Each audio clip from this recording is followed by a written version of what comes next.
जर एखादी जमीन तुमच्या नावावर आहे, सातबारा किंवा सिटी सर्व्हेवर तुमचं नाव आहे आणि तरी सुद्धा ती कुणीतरी बेकायदेशीरपणे स्वतःच्या नावावर करून घेतली असेल किंवा ताबा सोडण्यास विरोध करत असेल तर ही दिवाणी सिव्हिल आणि फौजदारी क्रिमिनल अशी दोन्ही स्वरूपाची बाब ठरू शकते। अशा परिस्थितीमध्ये तुम्ही काय करू शकता? एक, सर्वात अगोदर महाभूलेख वरून जमिनीचा चालू सातबारा आणि फेरफार म्हणजेच म्युटेशन एंट्री फॉर्म 6 काढायचा। फेरफार उतारावरून तुम्हाला समजणार आहे की तुमचं नाव कमी करून दुसऱ्याचं नाव कोणत्या आधारावर, फॉर एक्झाम्पल बनावट विक्री खत किंवा वारस नोंद असं लावलं गेलेलं आहे ते तुम्हाला कळेल।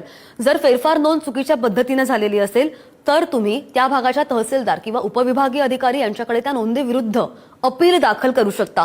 जर प्रक्रिया बेकायदेशीर असेल तर ती नोंद रद्द करण्याचे अधिकार महसूल न्यायालयाला असतात।